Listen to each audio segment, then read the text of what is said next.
আসসালামু আলাইকুম।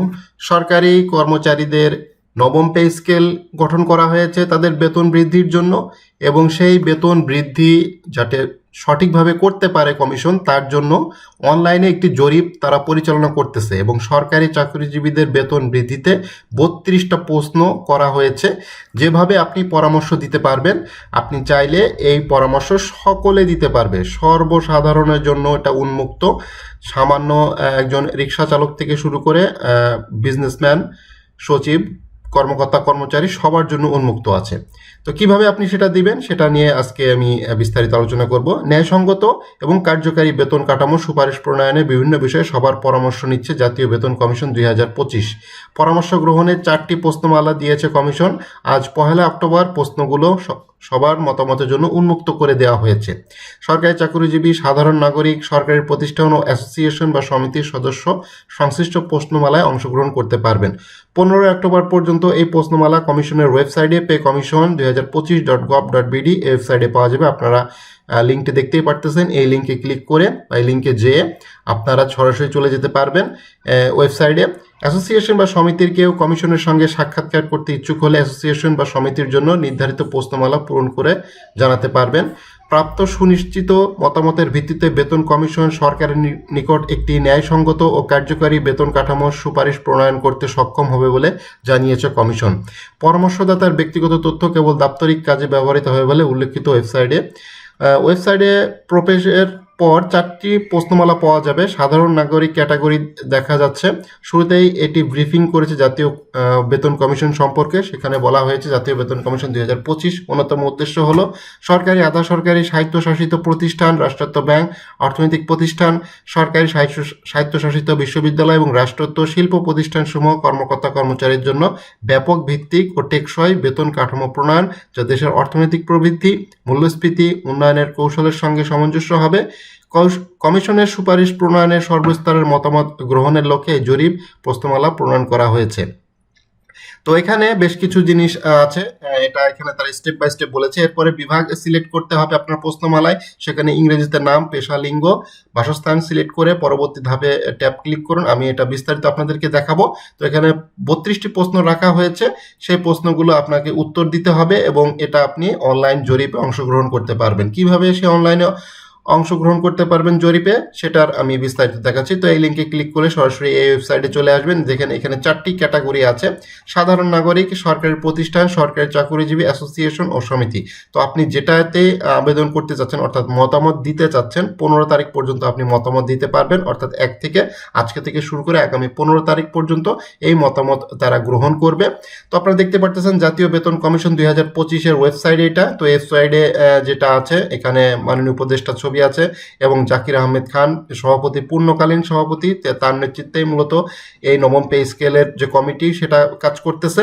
তো 4টি আছে। আমি সরকারি চাকরিজীবীদের যে লিঙ্কটা আছে সেটাতে ক্লিক করলাম। ক্লিক করার পরে এই একটু ওয়েবসাইটে আপনার সাথে পরিচিত করে দিচ্ছি।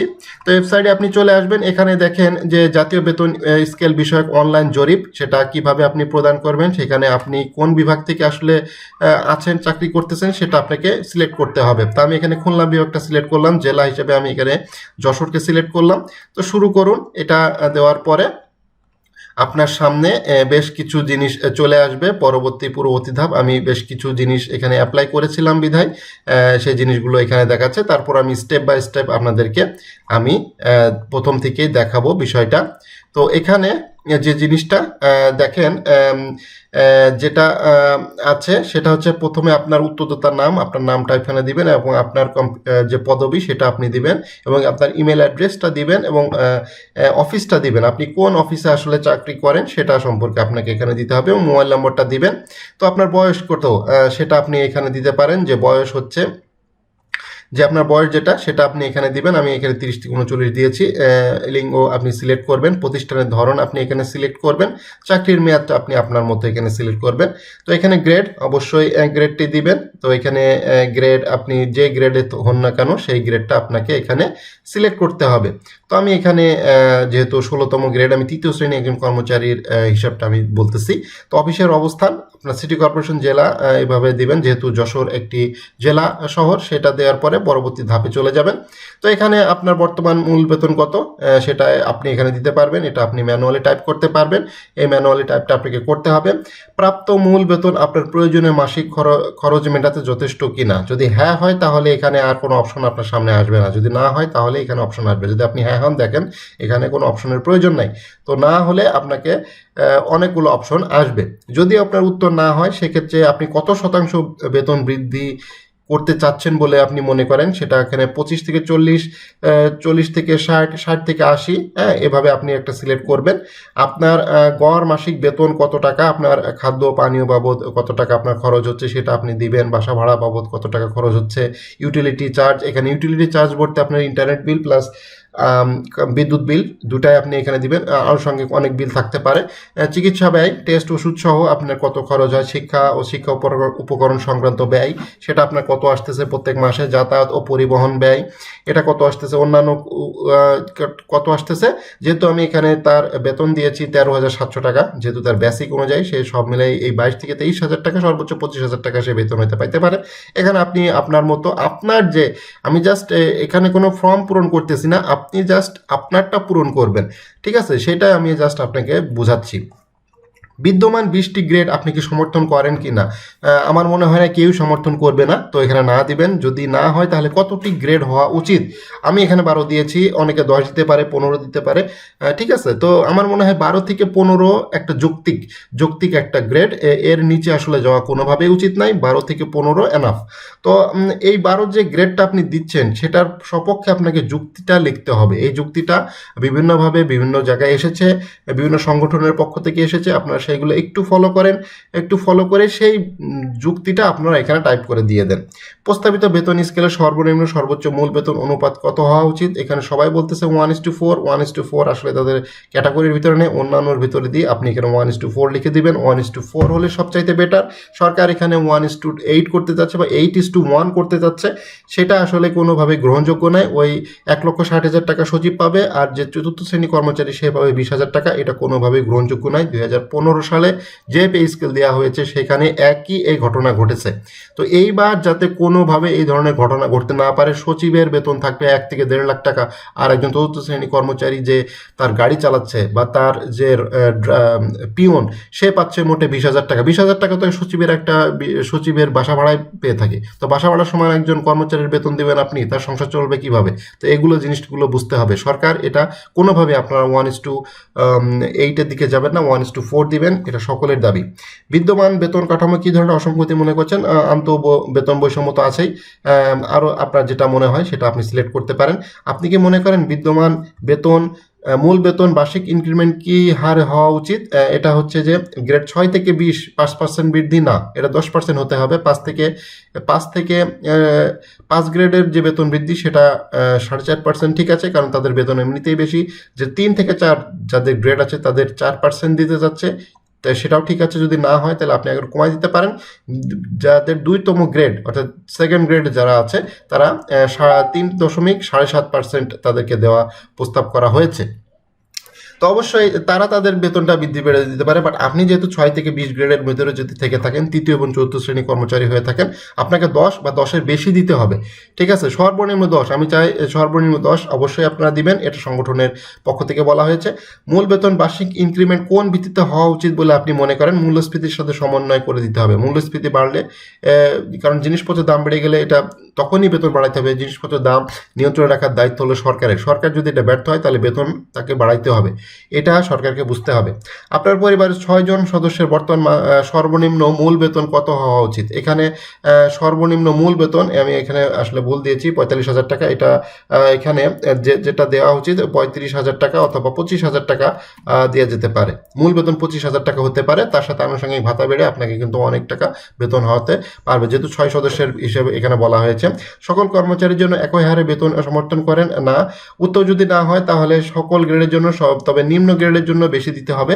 11 থেকে 20 গ্রেড তাদেরকে অবশ্যই বেশি দিতে হবে। এবং ওই উচ্চ শ্রেণীর আসলে সচিবদের বেশি দেওয়ার কোনো লাভ নেই, তারা এমনিও ঘুষ খায় অমনিও ঘুষ খায়। সো তাদের হিসেব কিতাব অন্যরকম। তারা যদি মাসে 10,000 টাকা বেতন পায় তাতে কোনো সমস্যা নেই, এটা আপনারাও জানেন আমরাও জানি, ঠিক আছে। তো সচিবরা মাসে যদি 10,000 টাকা তাদের বেসিক করা হয় তাদের কোনো সমস্যা নেই। এমনি তারা তাদের মাসে কয়েক কোটি টাকা ইনকাম করে এই ঘুষ টুস খেয়ে, ঠিক আছে। তো তাদের বেতন দেওয়াই উচিত আমি মনে করি, এটা সবাই সমর্থন করে। ওই একজন রাজনৈতিক ব্যক্তিত্ব থেকে শুরু করে সাধারণ যে রিক্সা চালায় সেও বলতে পারবে সচিবদের বেতনের কোনো প্রয়োজন নাই। তো শুধুমাত্র 11 থেকে 20 গ্রেড আছে তাদের বেতন বাড়ানো উচিত, অন্য কারোর বেতন বাড়ানো উচিত না আমি বলে মনে করি। তো আপনি কি রেশন সুবিধা পান? হ্যাঁ না, এখানে অবশ্যই না দিতে হবে। তো এখানে যেহেতু এলজিডি অফিসে কোনো রেশন সুবিধা পায় না, রেশন সুবিধা শুধুমাত্র সশস্ত্র বাহিনী, বিজিবি এবং পুলিশ ব্যতীত অন্য কোনো সংস্থার লোকজন রেশন সুবিধা পান না। তো যারা, যদি আপনি সশস্ত্র বাহিনীর সদস্য হয়ে থাকেন তাহলে অবশ্যই হ্যাঁ দিবেন, আর যদি সশস্ত্র বাহিনীর সদস্য না হয়ে থাকেন তাহলে এখানে না দিবেন, না দিয়ে পরবর্তী ট্যাবে আপনি চলে যাবেন। এখানে দেখেন আপনার মূল বেতন বৃদ্ধি বাড়ি ভাড়া কত % হওয়া উচিত, এটা আপনি 35 থেকে 65% যথাযথ কি না। তো আমি এখানে না দিয়েছি, অবশ্যই আপনারা না দিবেন। উত্তর যদি না হয় তাহলে কত % হওয়া উচিত। ঢাকা ও গাজীপুর নারায়ণগঞ্জে আপনি 80 থেকে 90% আপনাকে বাসা ভাড়া দিতে হচ্ছে। বর্তমানে প্রচুর বাসা ভাড়া বৃদ্ধি পেয়েছে। চট্টগ্রাম সিটি কর্পোরেশন 70 থেকে 80, বিভাগীয় শহরে 50 থেকে 60, পার্বত্য অঞ্চলে 50 থেকে 60, জেলা শহরে 50 থেকে 60, উপজেলা শহরে 50 থেকে 60। 50 থেকে 60-এর নিচে আসলে যাওয়ার কোনো সুযোগই নেই। এবং ঢাকা এবং চট্টগ্রাম শহরে 80 থেকে 70 থেকে 90% থাকতে হবে, বাদ বাকি আপনি 50 থেকে 60 দিতে পারেন। আপনি কি মনে করেন বিদ্যমান মাসিক চিকিৎসা ভাতা বর্তমানে 1500 টাকা যথেষ্ট? না, কোনোভাবেই না। যদি না হয় তাহলে কত হতে পারে সেটা আপনি 5,000 টাকা দিতে পারেন। আরও যদি বেশি চান সেক্ষেত্রে অন্যান্য দিয়ে আপনি এখানে টাকার পরিমাণটা আপনাকে লিখতে হবে। আমি মনে করি 5,000 টাকা ইজ এনাফ। তারপরে এনাফ বলা যায় না, কারণ আরও বেশি হচ্ছে। তো সেই ক্ষেত্রে তাদের তো একটা লিমিটেশন আছে, আপনি আপনার লিমিটেশনের বাইরে আপনি চিকিৎসা ভাতা যদি 20,000 টাকা চেয়ে বসেন এটা তো যৌক্তিক না, ঠিক আছে। তো সব কিছু বিচার বিশ্লেষণ করে আপনাকে দিতে হবে, কারণ আপনার একটা মতামতের গুরুত্ব আছে বিধায় এই জিনিসটা তৈরি করা হয়েছে। এই জিনিসটা এমনি এমনি তৈরি করা হয়নি, এই জিনিসটার অবশ্যই মূল্যায়ন আছে। প্রত্যেকটা তথ্যের একটা যথাযথ মূল্যায়ন করা হবে এখানে। আপনি কি মনে করেন বিদ্যমান শিক্ষা ভাতা 500 থেকে 500 টাকা এক সন্তানের জন্য, এটা 2 সন্তানের জন্য 1,000 টাকা কোনোভাবেই না, এটা না দিবেন। এবং কত হতে পারে? 2500 টাকা আপনি দিতে পারেন। অন্যান্য হলে আরও বেশি, আসলে শিক্ষা ভাতা আসলে আরও বেশি হয়ে থাকে। 2500 টাকা আসলে সম্ভব না, বাট সরকারের লিমিটেশনের কথাও আপনাকে চিন্তা করতে হবে। সরকার চাইলে আপনাকে 10,000 টাকা শিক্ষা ভাতা দিবে না। সো আপনি এখানে 10,000 টাকা লিখে দিলেন, সেটা যুক্তি হবে না। আপনি 2500 টাকায় সর্বোচ্চ এখানে আর 1,000 টাকা বাড়াই দিতে পারেন, 3500 দিতে পারেন। সেখানে আপনি যদি 7-8 টাকা দিয়ে দেন সেটা তাহলে তো হলো না, ঠিক আছে। আপনি আপনার সন্তানের জন্য 4-5-6টা প্রাইভেট রেখে যদি 10,000 টাকা খরচ করেন সেটা তো সরকারের তো দায়বদ্ধ না, এটাও তো বুঝতে হবে, ঠিক আছে। তো এই জিনিসগুলো অবশ্যই ভেবে চিন্তে দিবেন। নববর্ষ ভাতা 20% যথেষ্ট না, এখানে অবশ্যই ডবল করতে হবে, 40% দিতে হবে। আপনি 50% ইচ্ছা করলে দিতে পারেন, তবে আমি মনে করি 40% ইজ এনাফ, কারণ এখন ইলিশ মাছের যে দাম, তাদের 40% হইলে আপনি অন্তত নববর্ষের মূল উদ্দেশ্য হচ্ছে পান্তালিশ খাওয়া, ঠিক আছে। তো পান্তালিশ আপনি খাইতে পারবেন না, পান্তা ভাত খাইতে পারবেন, প্রতিদিনও খাইতে পারবেন, ওই নববর্ষ দিনও খাইতে পারবেন, বাট ইলিশ খাইতে পারবেন না যদি আপনার ভাতাটা না দেওয়া হয়। আপনি কি টিফিন ভাতা পান? হ্যাঁ না। যদি হ্যাঁ হয় তাহলে এটা মাসিক কত হওয়া উচিত? আমি মনে করি এটা 1,000 টাকা ইজ এনাফ। প্রস্তাবিত বেতন টিফিন ভাতা কত হওয়া উচিত? 1,000 টাকা। আপনি কি প্রশিক্ষণ ভাতা সমর্থন করেন? প্রশিক্ষণ ভাতা, পেশন ভাতা হ্যাঁ অবশ্যই সমর্থন করা উচিত। উত্তর হ্যাঁ হলে তো কত টাকা হতে পারে সেটা মতামত আপনি পরবর্তীতে দিবেন। পরবর্তী ধাপ, আপনি দাপ্তরিক কাজে ইন্টারনেট, ফোন, টেলিফোন ভাতা পাওয়া উচিত কিনা? 1500 টাকা পাওয়া উচিত। আরও এখানে জিনিস আছে, সেটা হচ্ছে সকল কর্মচারীদের সকল গ্রেডে কি রেশন সুবিধা থাকা উচিত? অবশ্যই হ্যাঁ, তবে এক্ষেত্রে সবার ক্ষেত্রে আবার নাও হওয়া উচিত। যেমন সকল গ্রেড না, অর্থাৎ যারা সচিব পর্যায়ে আছে তাদেরকে যদি এখন রেশন দেওয়া হয় তারা তো আর ওই 10 কেজি 15 কেজি চাল নিয়ে তো রেশন সুবিধা পাবে না। এক্ষেত্রেও একটা ব্যাপার আছে, শুধুমাত্র 11 থেকে 20 গ্রেড যারা আছে তাদেরই রেশনের সুবিধাটা প্রয়োজন আছে, সবার আসলে রেশন সুবিধা প্রয়োজন নাই।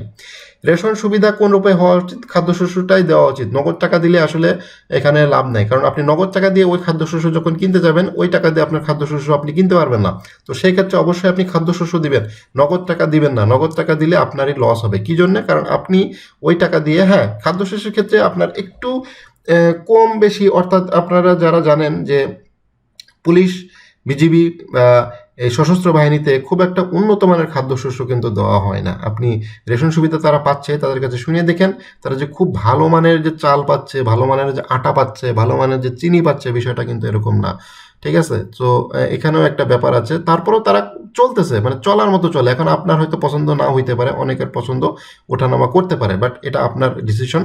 আপনার মতে রেশন সুবিধা মাসিক কত কেজি? 25 থেকে 26 থেকে 50 কেজি হওয়া উচিত। বিপজ্জনক বা ঝুঁকিপূর্ণ চাকরিযুক্তর ক্ষেত্রে বেতন স্কেল কিভাবে প্রতিফলিত হবে? উচ্চ ঝুঁকির চাকরির ক্ষেত্রে অতিরিক্ত ঝুঁকি ভাতা প্রদান করতে হবে। এখানে কোনোভাবে বিপজ্জনক কর্মকর্তা চাকরির জন্য বীমা ও চিকিৎসা সুবিধা প্রদান, এইটা কখনো দিবেন না। এটা দিলে কি হবে কি, আপনাকে জোর করে আপনার টাকা থেকে বীমার টাকা কেটে নিবে এবং ওই সরকারি হাসপাতালে একটা কার্ড ধরাই দিবে।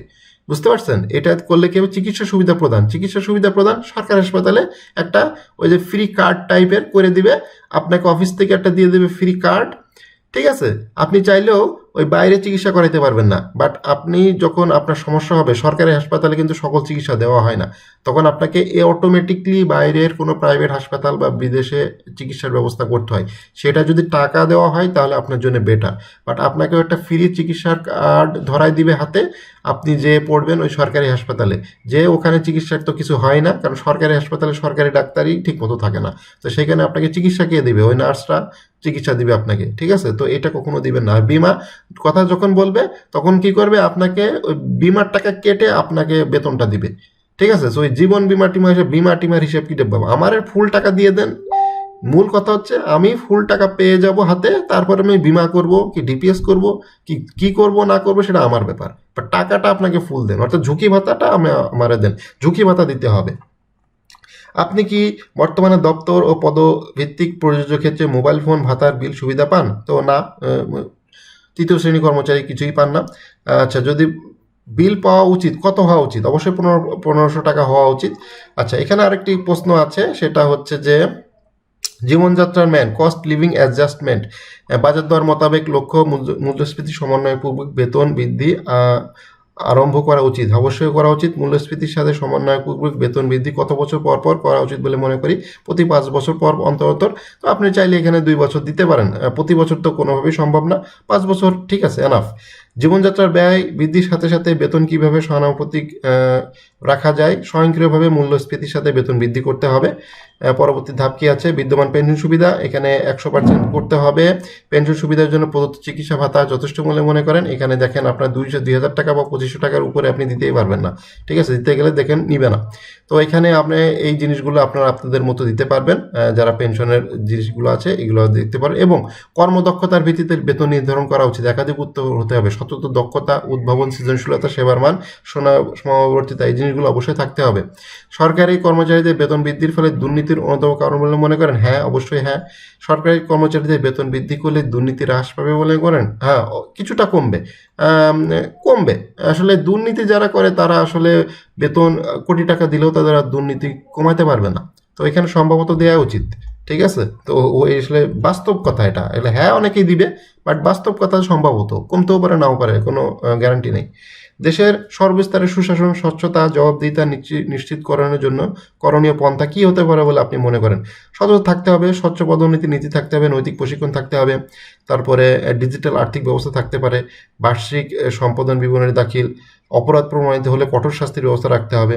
ঠিক আছে, আভ্যন্তরীণ নিয়ন্ত্রণ থাকতে হবে, ভিজিলেন্স টিমস থাকতে পারে। অবশ্যই টিম থাকলে অডিট টিম থাকলে সেখানে দুর্নীতির কাহিনী হবে, তো এটা না দিয়ে বেটার আমি মনে করি। সরকারি কর্মচারীদের পদোন্নতির কোনো বিষয়গুলো গুরুত্ব বলে মনে করেন? জ্যেষ্ঠতা অবশ্যই থাকতে হবে, পদোন্নতির ক্ষেত্রে জ্যেষ্ঠতা থাকতে হবে, তার প্রশিক্ষণ থাকতে হবে, তার উদ্ভাবন ও সৃজনশীলতা থাকতে হবে, তার সহজতা থাকতে, সবগুলো আমি মনে করি যে এখানে প্রয়োজন আছে। তো এই জিনিসগুলো দেওয়ার পরে আপনি আপনার যে তথ্যগুলো দিয়েছেন সেইগুলো আপনি যাচাই বাছাই করতে পারবেন। যাচাই বাছাই করার পরে যে আপনি সঠিকভাবে দিয়েছেন, আর যদি মনে করেন যে না এটা আরও এডিট করার প্রয়োজন, দেখেন এখানে এডিট বাটন আছে, এডিট বাটনে ক্লিক করে আপনি সেটা এডিট করতে পারবেন এবং চূড়ান্তভাবে জমা দিন। এইভাবে আমি যেহেতু জমা দিচ্ছি না, আপনাদের দেখানোর জন্য এটা করতেছি, তো আপনি এটা এইভাবে করতে পারেন এবং আপনার যে মূল্যবান মতামত সরকারকে জানাতে পারেন যে সরকারি কর্মচারীদের বেতনটা কীভাবে বৃদ্ধি হওয়া উচিত। এটা সকলেই করতে পারবে, শুধু সরকারি চাকরিজীবী না, সাধারণ মানুষ এখানে অংশগ্রহণ করতে পারবে। যেহেতু 4টি ক্যাটাগরি এখানে আছে, আপনি আপনার ক্যাটাগরি অনুযায়ী, আমি সরকারি চাকরিজীবী জিনিসটাই দেখাচ্ছি। তো আপনি চাইলে আপনাদের মতো করে এই তথ্যটা জমা দিন, বেশি বেশি করে জমা দিন, সকলকে উদ্বুদ্ধ করুন, জিনিসটা শেয়ার করে দিন যাতে সবাই জমা দিতে পারে এবং সুন্দর সুস্থভাবে একটা জাতীয় বেতন কমিশন সরকারি কর্মকর্তা কর্মচারীরা পেয়ে থাকে। ধন্যবাদ।